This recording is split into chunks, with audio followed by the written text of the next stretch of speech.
Hello there, Stanley Carr here. I love collecting music and sports memorabilia. Want to know where you can find some? I'll tell you. Go to oldglory.com. This website features one of a kind apparel from your favorite sports teams and musical artists. And I can help you get 15% off of all items. Use the code WWH135. Enjoy the episode.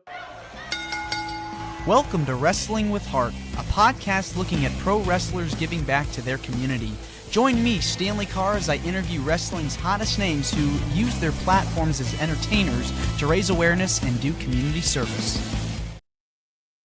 Hello and welcome to another edition of Wrestling with Heart. This is the show where we talk with professional wrestlers and professional wrestling personalities about their lives in and outside of the ring, as well as doing acts of charity work, community service, volunteering, and spreading positivity. We're always about the positive vibes here on the show. Before I introduce my guest today, I want to take this time to plug our brand new release.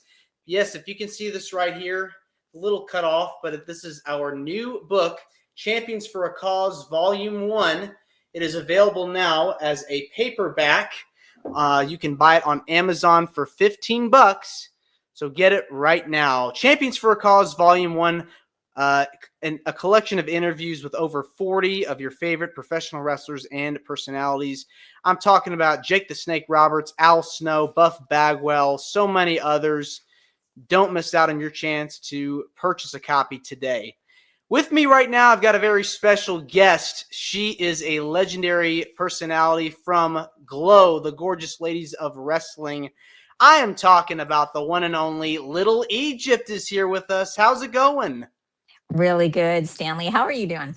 I am doing great. Thank you so much for being here. I know we've talked about this for a while, so glad we could make this happen. Let's get into it. So I was doing a little bit of research on you and your background. You were born in Norfolk, Virginia, gotten the chance to kind of travel the country and even travel around the world as well.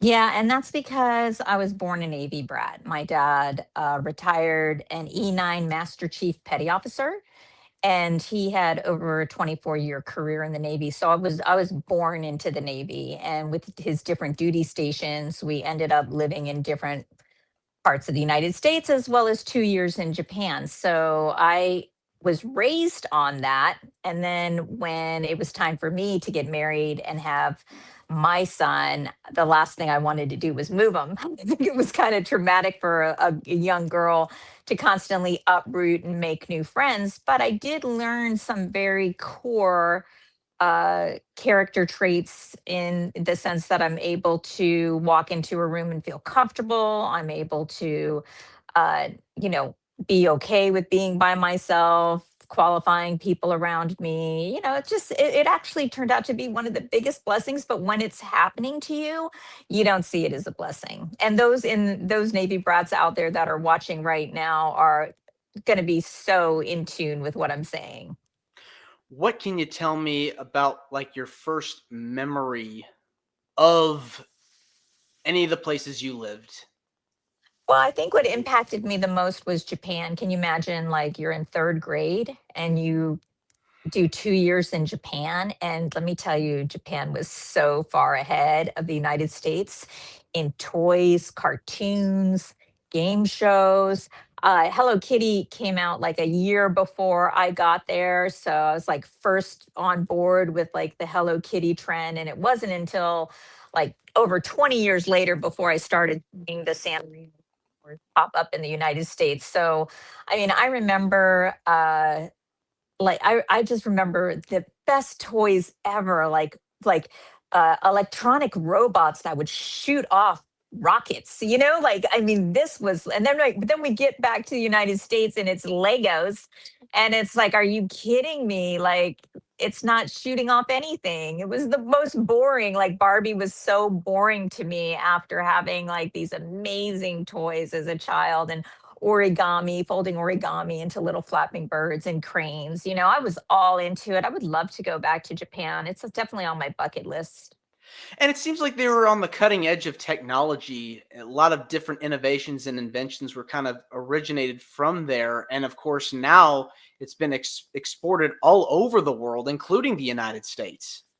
Oh, for sure. And if you went to Japan now, they'd still be ahead of the curve with their train systems, the way that they express cleanliness, the way that they act in public. It's absolutely like next level. And I don't know if America will ever get around to that because it's not in our culture to simply be quiet on a train. Like they don't like that's not something, but if you're going to Japan, be mindful that you are in a different culture and to respect that culture. That was another thing that I learned really early on growing up is to be so compassionate towards different cultures. Now, my dad married an immigrant. He fell in love with my mom in Turkey, and so she was actually a Turkish movie star. My dad was in the Navy doing some top secret assignments in Istanbul. They met at a party. They fell in love, and then he brought her back to the United States. So it was really interesting growing up in an Italian American family because my dad's Italian American from South Jersey, not even like Jersey, Jersey, South Jersey, like the Italian South Jersey, right across the river from Philadelphia. So like this is where like my core beliefs on who I am as a person stems from this really old traditional family values around, eating Sunday dinner at the table and family, do whatever it takes to help your family out, and laughing and loving without conditions. I know that I've seen other family dynamics where there's so many conditions, but in the family that I grew up in, zero conditions. Like they loved you no matter what. And when I started wrestling, that's actually, it was pretty fun for them. They loved it. They loved it. And it's funny too because Japan has this rich history of pro wrestling, and like you kind of mentioned, the whole deal about respect. The culture over there, when you if you watch the matches in the crowd, they cheer, they clap whenever somebody does a move. It's not as raucous and rowdy. Right. No, you're right. You're right. And what's interesting, like when I was there, wrestling was not as big. But I remember I'm like, this is early 73, 74, somewhere around that time. But what was big was sumo wrestling. And women at the time that we weren't allowed to go to sumo wrestling. And I think now women can go watch sumo wrestling. But that's also on my bucket list. I want to go back to Japan and I want to watch sumo wrestling. I have so much respect for those guys. We used to watch them on TV, like in their training, the amount of rice that they ate, how what they lifted. And then just, I love that sport so much. That's definitely, I would not go to Japan without seeing sumo wrestling. It's definitely something to do, like to check off your bucket list if you ever go for sure. For It's sure. now. Did you watch pro wrestling as a kid before Glow? Were you familiar with some of the names? Yeah, so at the time that I was watching wrestling, I think it was like the golden era. Okay, the Hulk Hogan, the Rowdy Roddy, Jake the Snake, Macho Man. Macho Man and Rowdy Roddy were my two favorites. Like I loved them. And when we came into the business on the television show, I was actually kind of disappointed that they wanted nothing to do with us. Like it wasn't open arms. It was like, are you breaking kayfabe? We'll break your face. Like it was so. I came in the kayfabe era, so I learned how not to talk about the business. But at the time, things were through the roof, and we weren't getting the best treatment from our sideline brothers, and we didn't really have sideline sisters, right? Because we were kind of like it's the only show that's ever featured all female wrestling and for 1 hour, if you can imagine that. So prior to us were the legends like Moolah and those women who were scrappy in the ring And then we came in with a totally different vibe. And we were on the verge of making fun, like, because it was a comedy show. So if you can imagine Hee Haw meets wrestling, right? Like that was like the skits, and we had these raps that we all had. I had a rap, for God's sakes, I can't believe it, that I had to sing, and those were things that made this show really different and brought this water cooler following. Like, imagine this, in our zenith, we were getting over 6 million views every time we aired. So 6 million views a week. Now, to get 6 million views now with this platform of all this digital streaming, it's like unheard of, but it's 6 million views a week. And then even after we stopped filming, we went into global syndication for over 10 years. Now, not all seasons went into global syndication, just the first two. And that was the seasons that I was in. I was in the end of season one, all of season two, till I hurt myself in the ring. But what I do have is this amazing reach of wrestling fans that, over those 10 years that I wasn't wrestling, were watching reruns like you would watch reruns of Gilligan's Island in Peru, in Germany, in the UK. I mean, South America, we were so big. And so I have actually a pretty big following. I have a bigger following, I think, globally than I do in the United States because, our show got, other shows came in, other shows kind of took the spotlight. But in these third world countries, when you bought a syndicated show, you could show it as many times as you want. So, like, just imagine reruns of Glow. And so these viewers in these third world countries were memorizing everything, all the storylines, all the raps. I mean, they had their favorites. And it's just really fun when they come out of the woodwork. They find you on social media and then you hear a story and you're just like, no way. But it's so cool. Like, if you go on YouTube, you'll see different videos that people were taping on their VCR back in the day, and it would be dubbed by whatever audience needed it dubbed. So, like, my rap is in Spanish, my rap is in German, my rap is in Korean, like so many different. Like, it's so fun. Like, that is such a blessing, all because I said yes to doing something really uncomfortable. Do you remember your rap?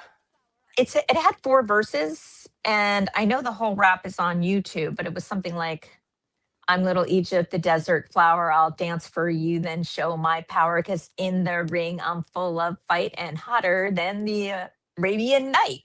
Men who Ah, see me will flip their lids. I'm a wonder like the pyramids." Something, something. If I heard it one time, it's been over, maybe 20 years. If I heard it one time, it would come out of my muscle memory and I would be able to play it. But that's what I got for you right now. well, I've had the pleasure of speaking with a lot of the women on the show that did it, and they talked to me about their audition process. Many of them came from the acting world. Yeah. Were you doing any sort of acting prior to Glow?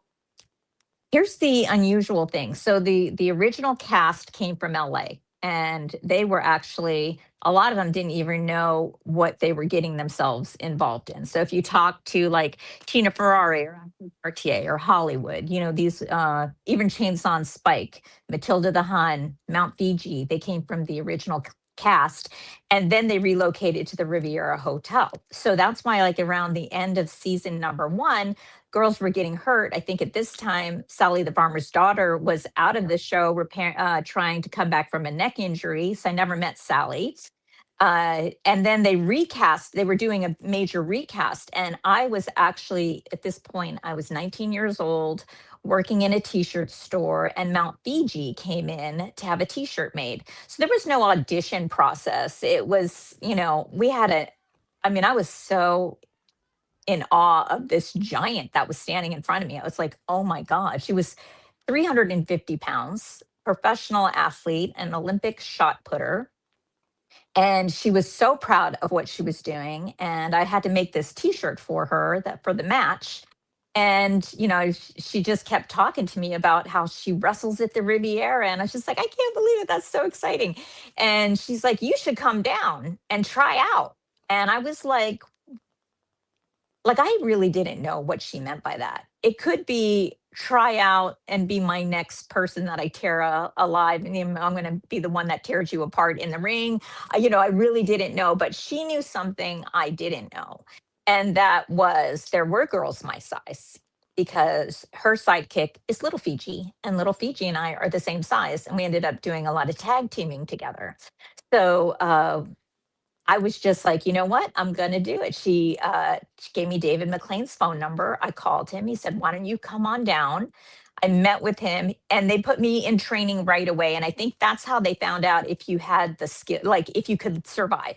If you could survive training, then we'll think about giving you a character. Then we'll think about like how we're going to use you in the show.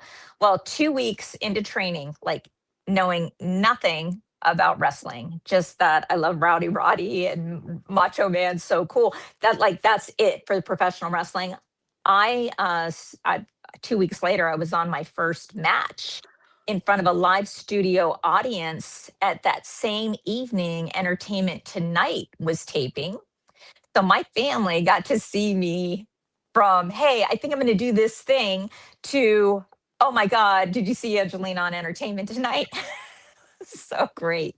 So great. I've always had like things just always worked out for me. And, I've always had so grateful for all these experiences. You've made it when you've made it on Entertainment Tonight. Yeah. Isn't that funny? Yeah.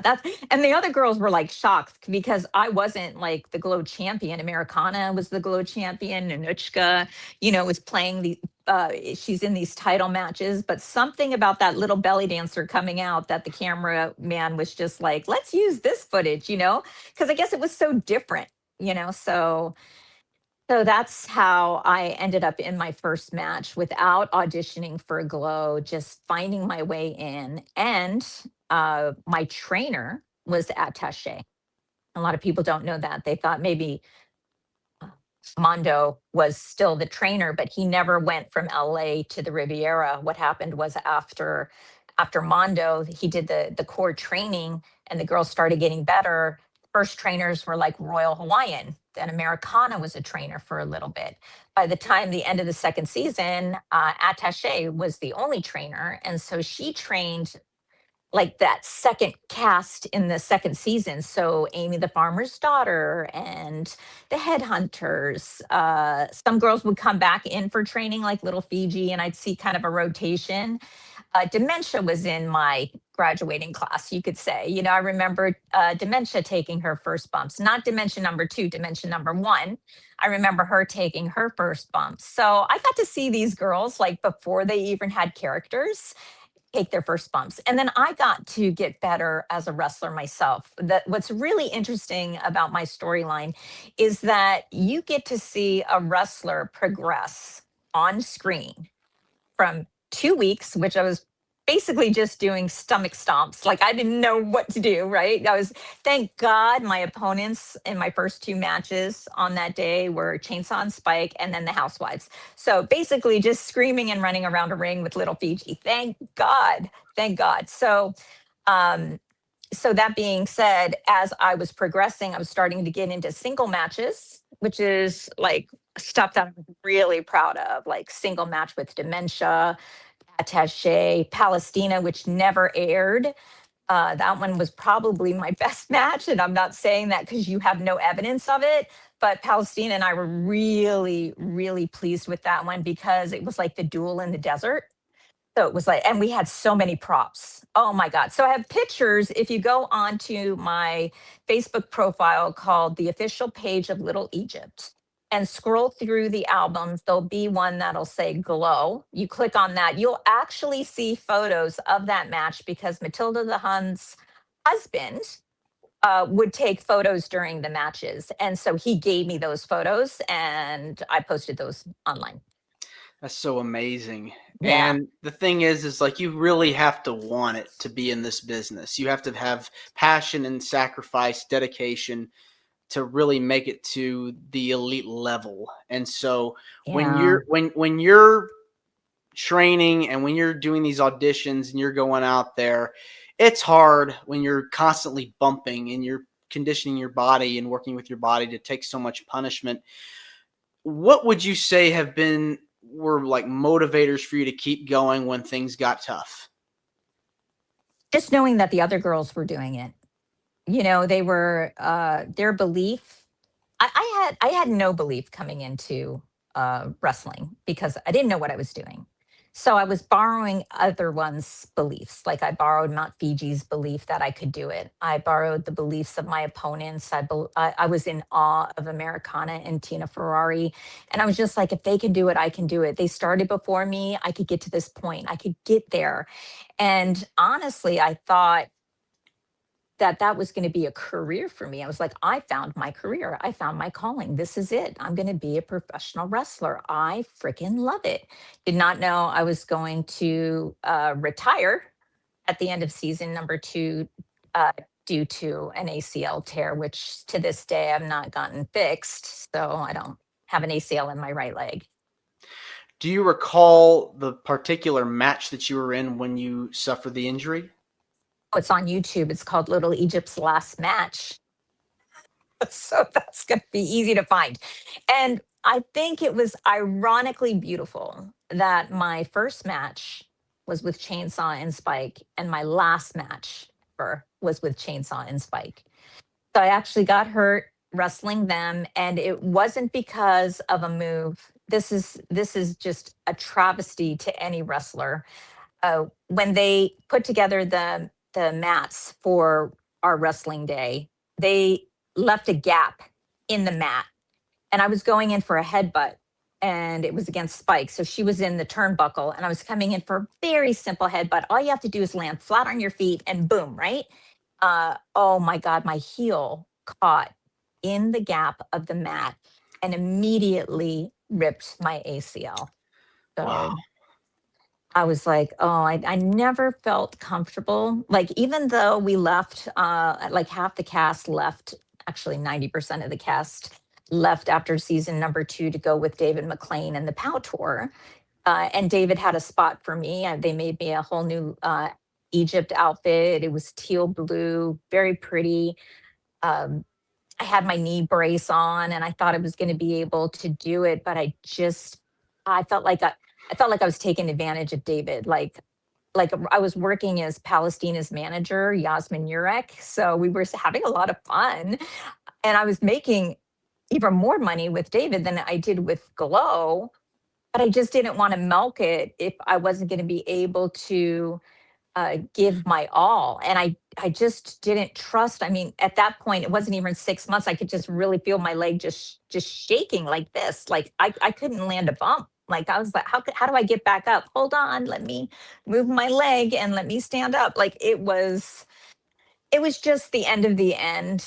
And another, one door closes, another door opens. It's hard. It's hard to not be able to do the things that you want to do and love to do. And you fell in love with the business. You watched it from such a young age. And now to be able to do this and live out your dream and have it kind of get taken away from you, it's Yeah. it's not a good feeling at all. It's depressing. It is. Thank God they weren't airing the Glow show in Las Vegas because I was a Las Vegas resident, and they did that, specifically so that the girls wouldn't know how popular they were. Because if they knew how popular they were, they would become even more difficult, right? Like Matt Simber, our director, liked to keep us wondering if we were going to be around one more day. It was a total mind control. And that being said, had I been watching it on TV, it would have just made it so much worse. So I was able to cut my losses, and I didn't watch wrestling for decades until one day I was in my living room, and the was it? I think it was still WWF. Lisa Marie as Ivory was wrestling in a title match. I don't know if it was China. I can't remember who it was. But my husband was in the living room, and he was like, "Oh my God, Angelina, get in here right now. Your friend's on TV." And I'm like, "Who's my friend? What is he talking about?" And I turned the corner, and there was Lisa Moretti looking so gorgeous, so strong. And I literally like felt so proud. I was like, oh, she made it. She made it. Like we all had dreams of making it, and she made it. She did it. Oh my God, I was so proud of her. I got to induct her into the uh, Masters of Entertainment Hall of Fame. I was one of the inductees as well, with Trish Stratus, Amy Dumas, Lisa Barron, Lisa Moretti. And I got to do her induction speech before she showed on, before she entered. And it was one of the best moments of my life to be able to share that story uh, with people, because it was really intimate. And it was just, if it explains anything about the sisterhood, then you'll feel it. You'll feel it. It's a Glow success story because it was one of the team, one of the pack, and then Mhm. they went on and do bigger and better things in the wrestling business. And so it is a testament to, I feel like, the demand and the market for women's wrestling. And I feel like it kind of started with Glow, if you think about it. Oh, it's without a doubt, and I will fight this to tooth and nail. Glow was the benchmark in female wrestling that turned the bathing the mullahs and the strong, like Amazon strong women, to what became known as the divas and the knockouts. And it didn't happen overnight. That took almost a decade. It took till the 90s, like mid to late 90s, before, let's say, the WWF, before it became the WWE, started seeing women as viable. Now, Glow saw women as viable in 1986, and they proved that they were viable. They proved that they could carry a show. They proved that they could fill up a house, and it has not been duplicated since. Well, today, do you ever, for some reason, do you ever flip on a channel to watch wrestling? Do you still keep up with it? I have friends in the industry, and I've gone to see the live shows. And if I wanted to get in to see a show, I know who to call. Lisa Barron and I are still really good friends. But as far as just flipping the channel and looking at something on TV, I don't. It's because I haven't had a TV since 2013.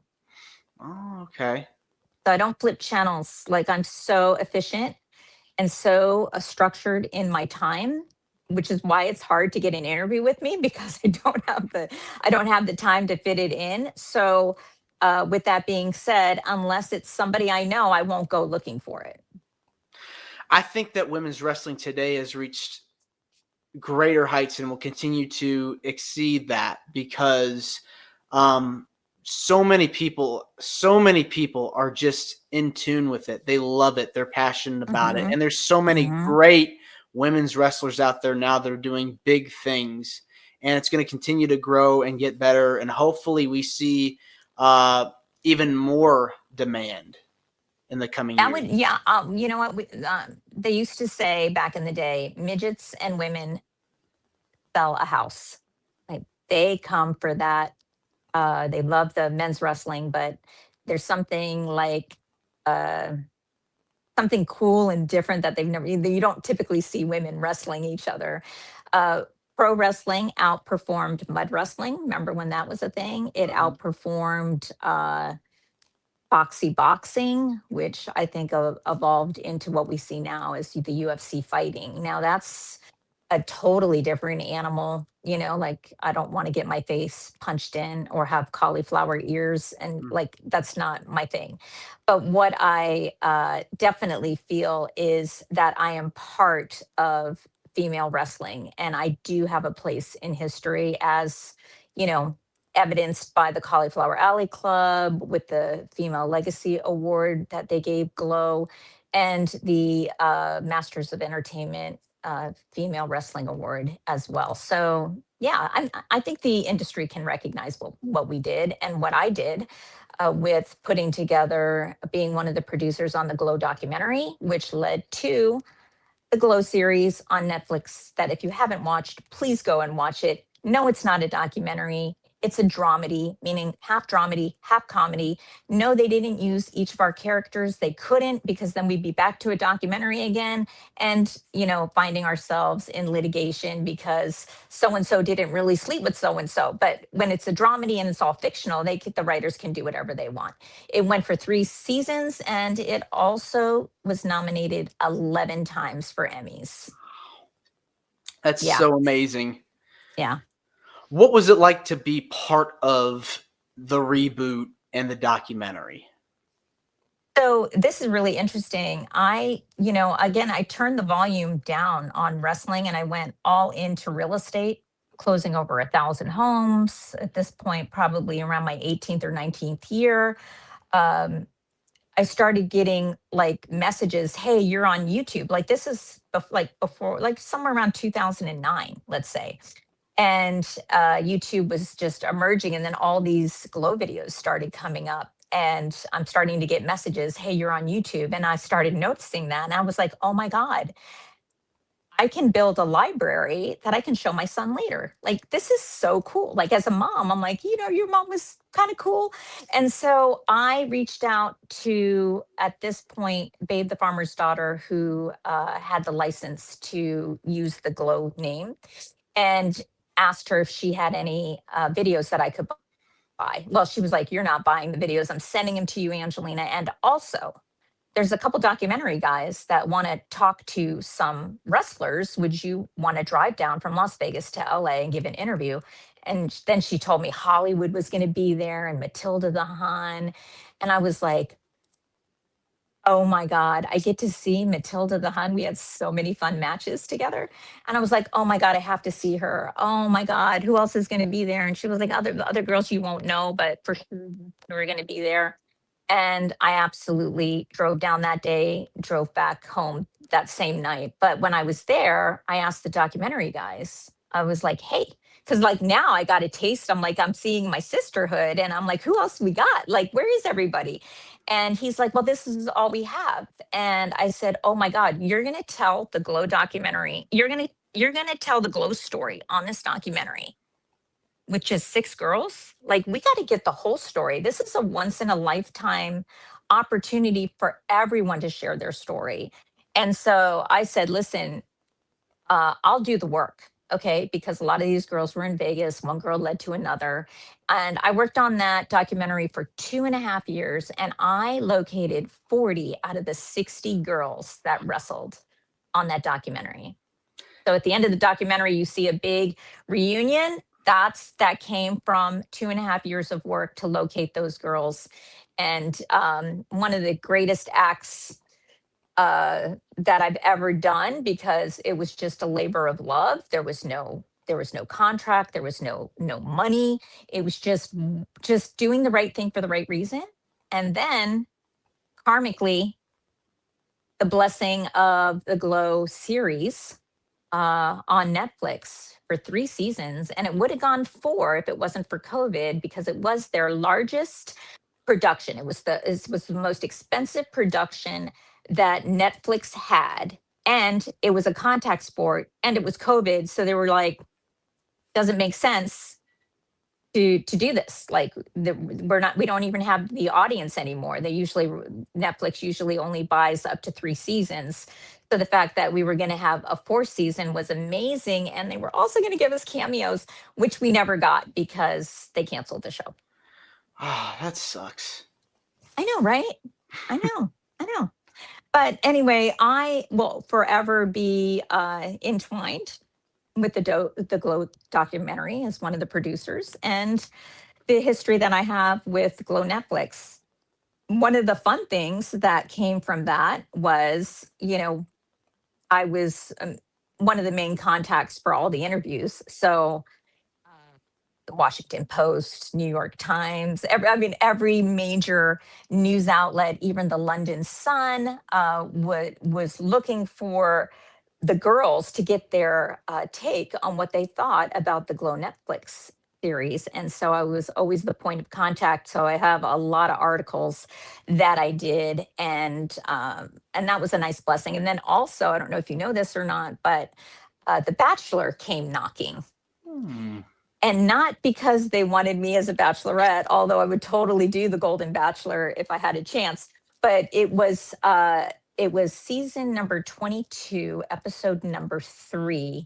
The girls were going to have to wrestle for the love and attention and affection of Ari, who was the bachelor at the time. So Babe, the farmer's daughter, and I were cast by the bachelor to go in for a day and train girls that have never wrestled, which you can see on the show. They don't learn anything. But we were just like, how do we not hurt? How can we do this without these girls getting hurt? It was unbelievable.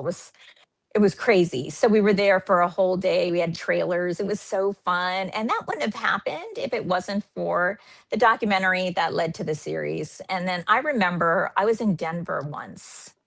Listen, Netflix put $10 million into advertising their first season. So you would go down Hollywood Boulevard and you would see billboards with Glow. And I was in Denver for some reason, and they had big, how they would like put pictures on top of buildings, like, like 15-story buildings. They had Glow. Like, I'm like, and then they had big, uh, like billboards that you could stand in front of. And I was like, oh my God, that's karma. That's doing something for the right reason.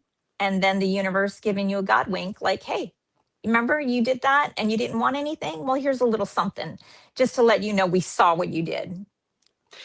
I think the show had just such a lasting impact and an effect on the business to the point where you have all these people just wanting more of it. And so here we are 30, 40 plus years later still talking about it. Yeah, it's pretty interesting, isn't it?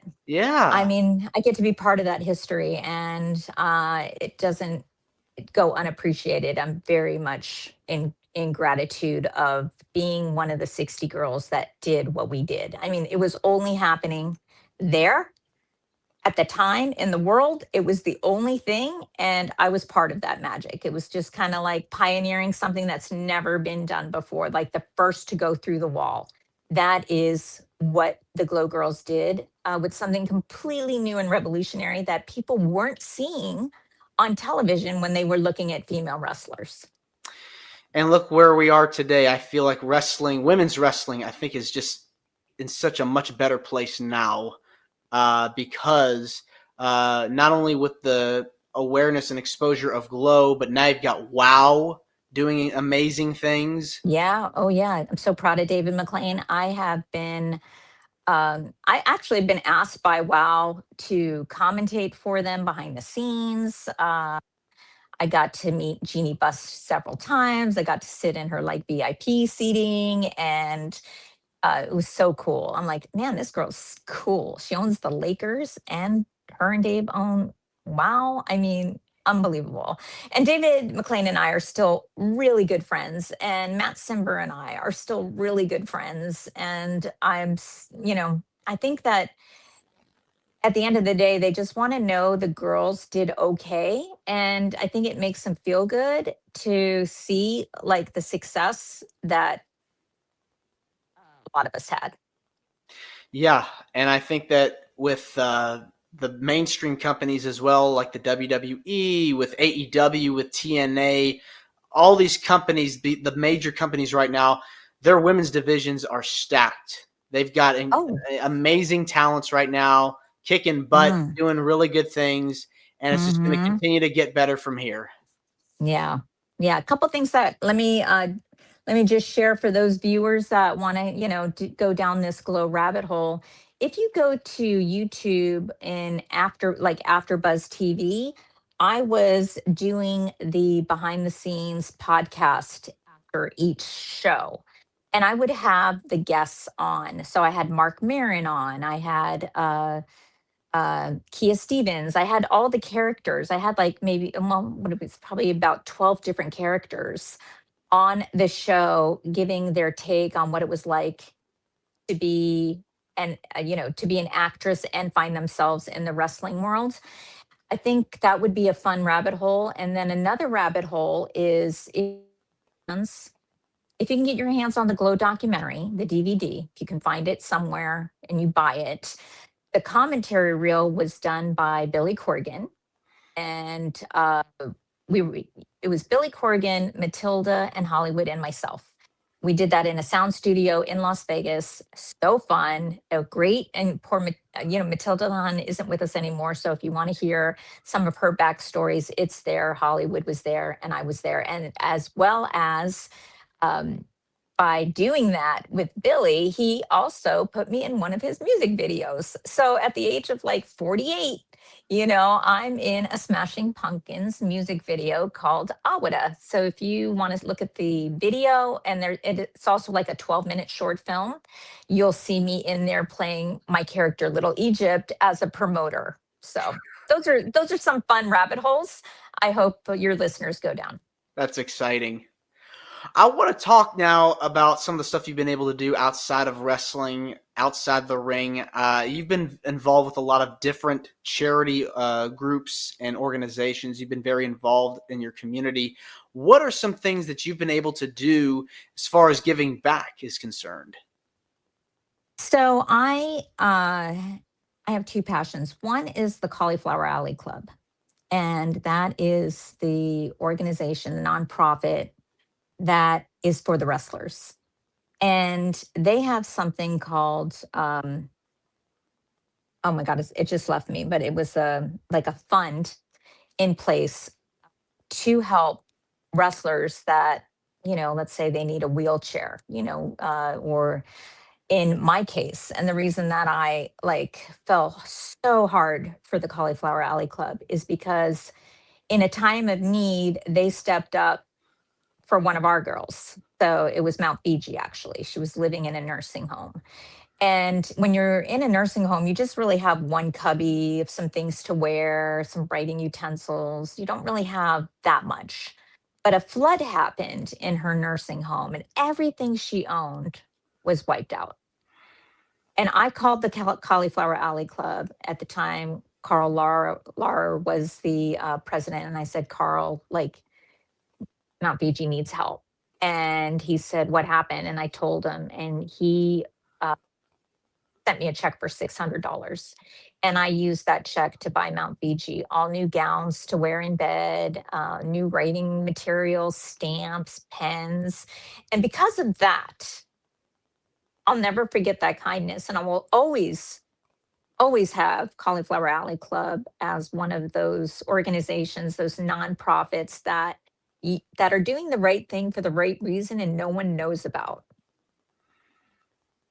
Yeah, they definitely are an organization that will go to bat for the wrestling Hmm. world and anybody that is involved with that community, because Yeah. you never know what somebody might be going through, and you just never know what someone may face, struggles they're able to, they're Yeah. facing in life outside of their careers. And so Right. having an organization and a community like that to help them out Hmm. when they're not able to Exactly. pay for things and do things that they need to be doing, um, we need something Yeah. like that.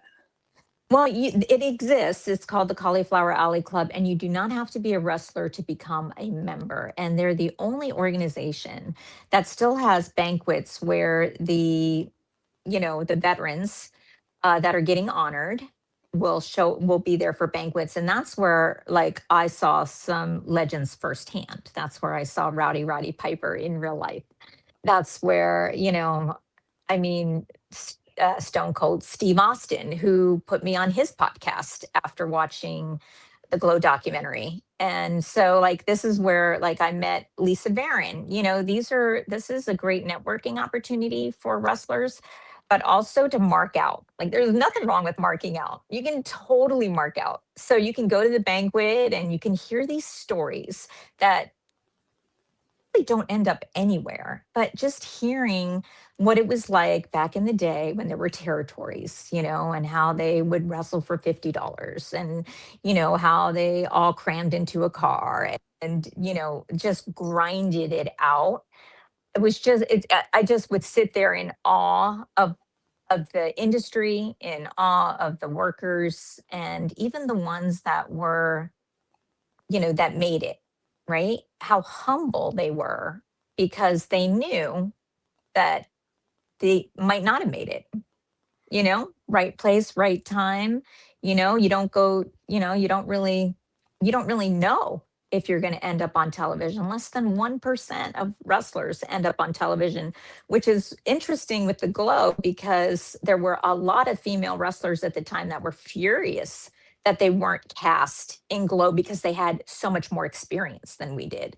But again, it was a television show where they wanted, you know, it was called Gorgeous Ladies of Wrestling, but they also wanted really interesting characters that no one's ever seen before.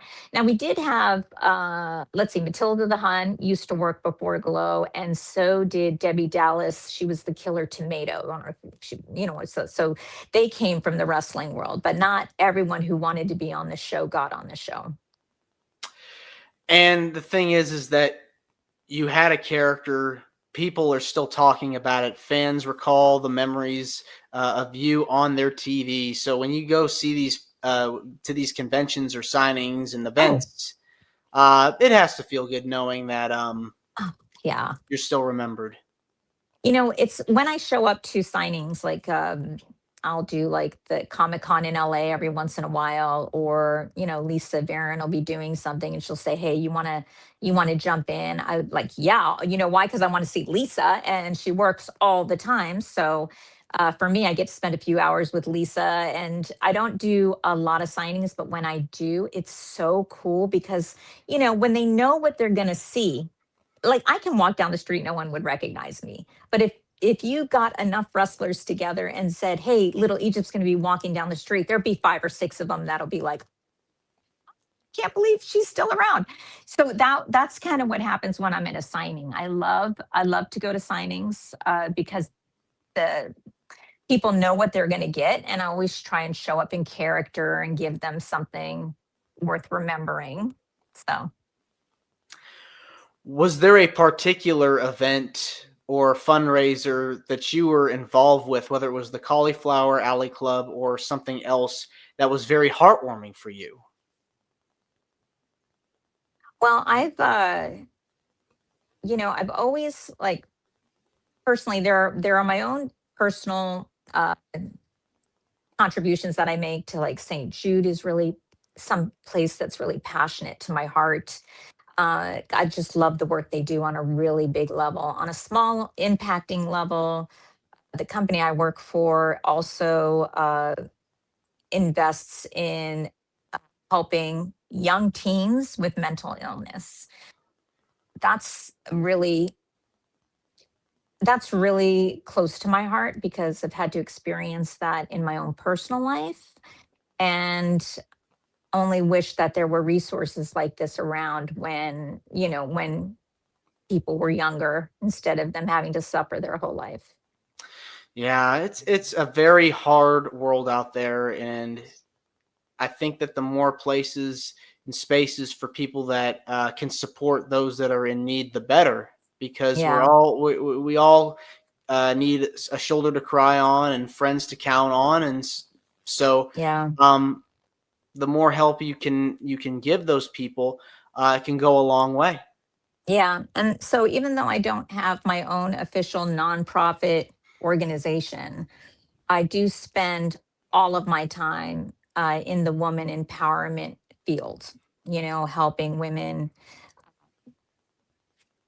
find their voices and build businesses and become entrepreneurs so that they have more choices to go out there and either leave something toxic or make something better for their family at home. So if you're watching this, follow me on Instagram at Little Egypt. You can also follow me on Facebook under Angelina Altishin. There's several different profiles, but there's the Angelina Altishin that's Blue certified, and then there's the official page of Glow Little Egypt where you'll find all the Glow content if you're looking to have fun there in that space. So women are my passion, uh, and I've helped hundreds. And I'm so grateful that I had a real estate career. It was really viable for over 20 years. I closed over 1,000 homes, and there came a time where I was like, I do not want my gravestone to read, "Here lies Angelina with a 98% listing sold ratio and an average day on the market of 35 days." Like that was not, that just didn't sit well with me. I wasn't, I loved the money that I made. I was actually wearing golden handcuffs for a long time. But I also knew I wasn't living up to my full potential. And my full potential and everyone's full potential and happiness comes from a purposeful life. So I went out and, I didn't know how it was going to show up. But when it did show up, I recognized it and jumped in with both feet and said, these women are my people. I know I can make a difference in their lives. They need an example, and they need to see the belief that is possible, just like Mount Fiji gave me over 40 years ago. And that was the belief that she had in me. And now I spend the rest of my life believing in people. That's so amazing to be able to pay it forward to other people that are going through a hard time, struggling, and need some inspiration. What made you decide to get involved with that? I just kind of fell into my lap. I was looking for something different outside of real estate. I knew I didn't want to do that. I had left Las Vegas. I moved to Laguna Beach. I tried retiring. Oh my God, that was really depressing. Like, no one should retire. Don't do it. You think you want it, you don't want it. Because I was literally sitting on the beach going, "Woe is me," and I'm like, "Woe is me." Angelina, snap out of it. You worked 20 years to get to this point, and now you're miserable on the beach. And that's because if you're not living your purpose, you will be, you will feel something missing inside you. And so I found a group of women that were coaches. And I was like, oh my God, I want to align myself with women who are empowering women. And also, I love the health and wellness space. And I've been in the health and wellness space for over 12 years. So I'm a anti-inflammatory clean eating coach. I help people reduce their inflammatories, get better quality readings and metrics from their doctors, and they're so grateful, because they just didn't know, they just didn't have the formula to dig themselves out of this hole. And then in addition to that, I teach and train others how to be anti-inflammatory clean eating coaches where they can have viable businesses and coach people. So it's just kind of like this duplication that's been happening. And uh, ironically, it sent me to Poland, and I've been going to Poland for 12 years because I have a team of women there in a completely different language that saw this opportunity to take their families and like elevate them. And now I go to Poland every year, and I'm one of my company's national conference speakers, and I have my own team. And last year I actually spent 4 months in Poland, and that was the most amazing experience. Like, I was living in Airbnbs, and then 1 month I stayed with a friend. But when I was living in Airbnbs, and here I am, a 58-year-old woman, walking in the streets of Poland in like Krakow, Rybnik, Sopot, and even Gdansk, and I don't speak the language. I can't read the signs. It was so quiet that the only voice I could hear was mine. And it gave me so much inner perspective of work that I still needed to do, and just genuine appreciation and gratitude for the fact that I could even be there. Like, you don't go to Poland and see a lot of 58-year-old women from America walking the streets. It just, it doesn't make sense for them to be there. Like, I saw American soldiers. I saw men and female, women and men that were in the military. Yeah, in certain areas, I would hear an American accent and go over and go, "What are you guys doing here?" Oh, I could hear you. And they're like, "What are you doing here?" We know what we're doing here. We're on duty, but what are you doing here? Like, what are you doing here? So it's the best. I'm going back again in September. I'm going to be turning 60 this year, and I don't want to spend my 60th in Laguna, although it's beautiful. I want to be somewhere special. So I'm going to go to Poland, and I'll just look to see what flights are nonstop to somewhere. and put myself on a plane and celebrate my birthday in Europe this year. That's exciting.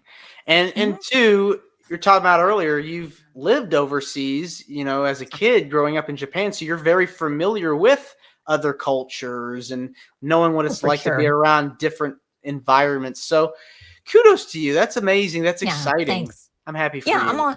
I'm also, I also lived in Cyprus for 9 months and would go see my mom in Turkey after my mom and dad divorced. I would go see her all the time. And I'm a Turkish citizen. So, hopefully one day my exit strategy would put me in Turkey where I can live out the rest of my life there. What is it about giving back to the community that gives you the most joy? Just the genuine appreciation from the people that you're helping. Like when you get a text message or they write something on social media, it's just like, wow, I can't believe I made a difference. So I might not be working under the big umbrella of a major nonprofit. I kind of created my own nonprofit where I'm just in there grinding it out side by side with women who want to learn. And I'm showing them what's possible and I'm giving them my belief in them until they start seeing the belief in themselves and start paying that forward to other people. So there are coaches that have brought in coaches that have brought in coaches for 12 years. And yeah, it's amazing. Definitely is. You're going out there, busting your tail, making a Hmm. difference, helping Hmm. others. Come on, what Yeah. can be better Yeah. than that?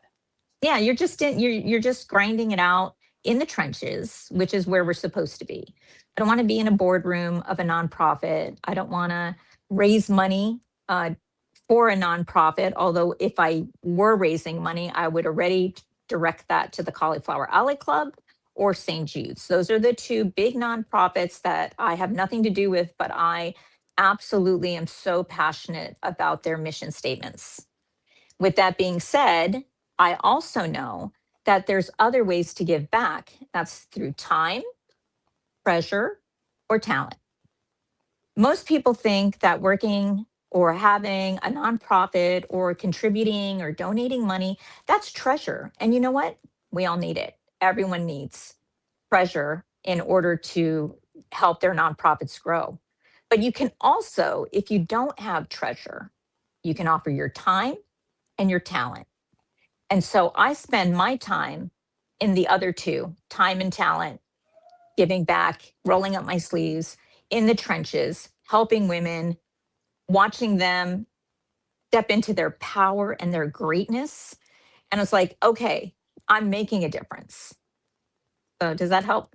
Yeah, and I like how you put it too, because there's a variety of different ways you can give back. You can Mm-hmm. do things for other people. It doesn't have to just be with money. It could be with other things, like just helping somebody out at a food bank, for example. Just Exactly. go out and deliver meals, and Yep. go to your local animal shelter and help out, participate with making room for new dogs or cats. Right. There's Foster something, right? You can foster a human or you can foster an animal, but there's so much room for everyone to play in this space. If you remember that just because you might not have the treasure, you still have the time and the talent, one of those two, to give back. And that's just how the universe pays you back, too. So for everything that you put out, the universe will bless you 10 times fold. And it has for me. I mean, the Glow documentary to the Glow series, perfect example. I mean, a $10 million advertising budget to see like Glow splattered all over the United States to have, I mean, it doesn't equate like dollar for dollar, right? The energy doesn't equate that way. But if you're giving your time and your talent, you will be blessed in some way. And you're going to be like, wow, I don't know if I deserve that blessing. Look at what you did and just say, oh, it must have come from the time I was helping because it's karmic and it's beautiful. And I think a lot of people stop themselves from investing in nonprofits or to donating a dollar here or a dollar there. You don't have to worry about that. There's other ways to make a difference. And if you don't want to make a difference with your time and your talent within a bigger nonprofit, you know what? Create your own little nonprofit, make your own temple, make your own decision of how you're going to make a difference in this world, one person at a time. Well put. Definitely well said. Well, this has been wonderful getting the chance to speak with you. It means a lot to me and to my listeners. I know we've been talking about this for a while, so thank you so much for coming out, doing the show. Absolutely. It means a lot to me and to my listeners and viewers that are watching this Aw. on YouTube. You plugged your social media earlier. Feel free to plug anything you want to promote again. Well, remember, you guys, Instagram at Little Egypt. So easy, so simple. And Facebook, if you want to see me working, Angelina Altishin with the blue check. And if you want to go down the Glow rabbit hole, then go to the official page of Glow Little Egypt. And I have so many different albums from the 80s that you can go and relive your childhood and see, what the girls are doing now. Because anything that I do Glow related, I always keep chronologically, keep it all in place so that it works as like a living journal. So I would love to hear what you have to say about this interview. So find me on social media, send me a message, tell me what impacted you the most. What did you resonate with? Let's build a conversation off the channel. There you go. Yes. Put your comments in the comments section and let Little Egypt know what you thought of it. Thanks so much again, and you're more than welcome to come back. Thank you, Stanley. Appreciate your patience. Have a great Absolutely. day. Yes, you do the same. We'll do a part 2 in the future. Okay, sounds good. Have a great one. You too. And remember, guys, don't forget Champions for a Cause Volume 1. We'll put this back in the screen here so you can see a full shot. Buy it now on Amazon for $15. Volume 1, Champions for a Cause. Take care. This is Wrestling with Heart. I hope you found this podcast to be informative and entertaining. If you did, please hit the subscribe button and look out for the next edition.